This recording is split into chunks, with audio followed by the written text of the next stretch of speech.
that doesn't work.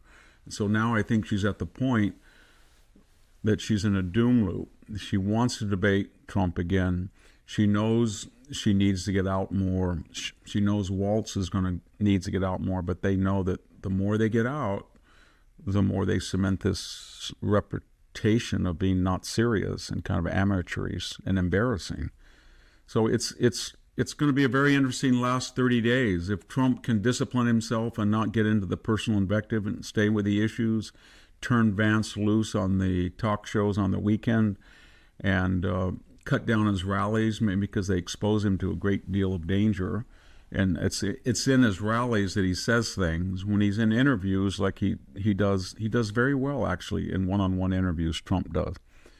But I think you're going to see that Nevada, Georgia, Arizona, and probably Pennsylvania are going to solidify with a 1 to 2 point lead in most of the polls for Trump over the next 2 weeks.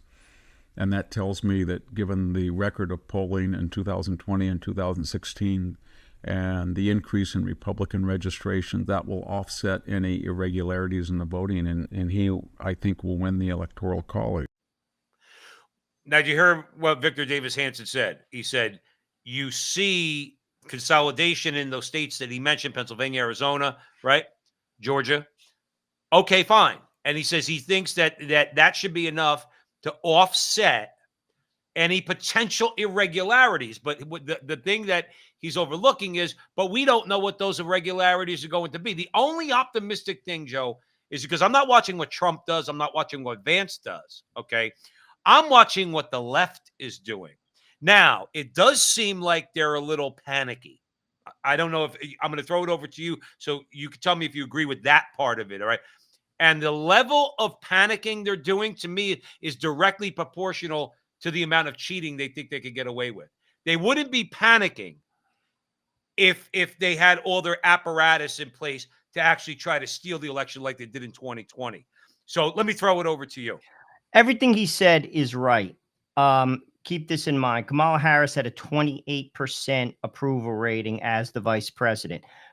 Very liberal pundits criticized her. They could not go with Hillary Clinton because the money was tagged to the Biden-Harris ticket. So they had to prop her up, and they also knew that Joe Biden could not win. So they dumped him. So here we are. The press has propped her up, but to that gentleman's point, every time she goes out, she puts her foot in her mouth. She did 3 interviews this week, and they should have been layups. One on The View, one with Howard Stern, and one with Colbert. And and she also did a 60-minute interview last Sunday. All of them were bombs.